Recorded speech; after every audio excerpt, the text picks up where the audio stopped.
समन्वय समितीच्या बैठकीमध्ये महायुतीतील अंतर्गत वादावरती सखोल चर्चा झाली आहे। रखडलेली महामंडळासह जिल्हा नियोजन निधीचा आढावा घेतलेला आहे। निधीवरून मतभेद झाल्यास आयुक्तांमार्फत तोडगा काढला जाणार आहे। तरीही मतभेद न मिटल्यास फडणवीस शिंदेंकडे विषय मांडतील। महायुतीमध्ये स्थानिक मतभेदावरून सर्व नेत्यांना फडणवीसांच्या या सूचना आहे। पुढील 15 दिवसांमध्ये महामंडळ वाटपावरती शिक्कामोर्तब होणार आहे। वादातनं जे काही महायुतीचं जाणीवपूर्वक त्या ठिकाणी वातावरण खराब करण्यात येतं, त्यामध्ये सर्वांनाच आज सूचना दिलेल्या आहेत की महायुतीमध्ये कोणतंही त्या ठिकाणी महायुतीबद्दल कोणी त्या ठिकाणी चुकीच्या पद्धतीने वागणार नाही।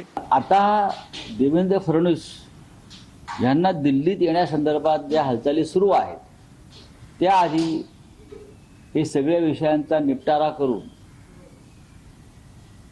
आपापली माणसं योग्य ठिकाणी बसवून देवेंद्र फडणवीस दिल्लीकडे रवाना होतील असं मला वाटतंय। मी सातत्याने सांगतोय, मुख्यमंत्री झाले तिसऱ्यांदा आहेत, त्यामुळे स्वाभाविक आहे सिनियर नेते असतील, त्यांच्या संदर्भात भारतीय जनता पक्षानं कोणाला कुठे घ्यावं हा त्यांचा प्रश्न आहे आणि आम्हाला इच्छा आहे की ते पंतप्रधान 29च्या आतमध्ये व्हावेत। 29 नंतर तर काही संधी नाही, त्यामुळं आमची ती इच्छा आहे, पण ते झालं पाहिजेत, व्हावेत मराठी माणूस एकदा तरी।